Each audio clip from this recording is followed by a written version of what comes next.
So go into background edit, yeah, and then just program list, and then press input on the program that you want to do. If you do the current program, it will just alarm out, and then program list again, yeah, and then pick another one, yeah, input, and then you've got 2 programs. To switch between the programs, just press the change key. So that's the way you do it.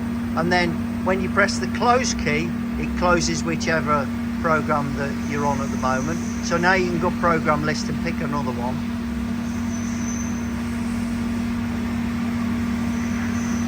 Yeah, you've got 2 programs active. Background end will take you out of the lot. Yeah, and then you're going back. So if you were running a program, that's how you do it. But don't press reset when you're doing it, because you'll reset the program that's running and everything will stop. Yeah. But yeah, I think that's pretty good really. And then we switch back to edit. So down here, yeah, switch to your edit mode. Yeah. And now let's look.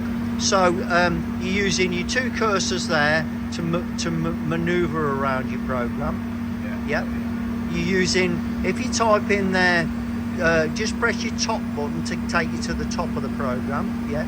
And now just type in something like L2. So if you type in L2, yeah, and use your search key. Yeah, and your search will find that. Yeah. Oh yeah. Yeah. So that's done that, and it will search up or down. Okay. And if you now go, if you now press your replace button.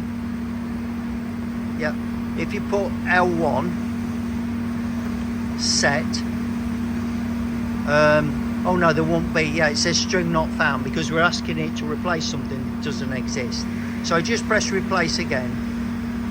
And what I meant to say was L2 set, and change it to L1 set, and then you've got the choice. So if you say no, just won't do it, and no, don't do it, and then it says not found.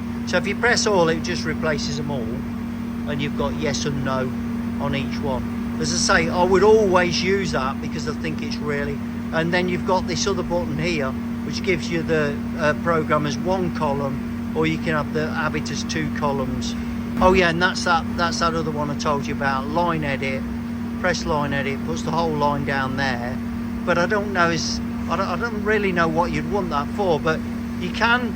What it is effectively is like copying that line, because if you now move up here and you press insert, then that's effectively copied that line.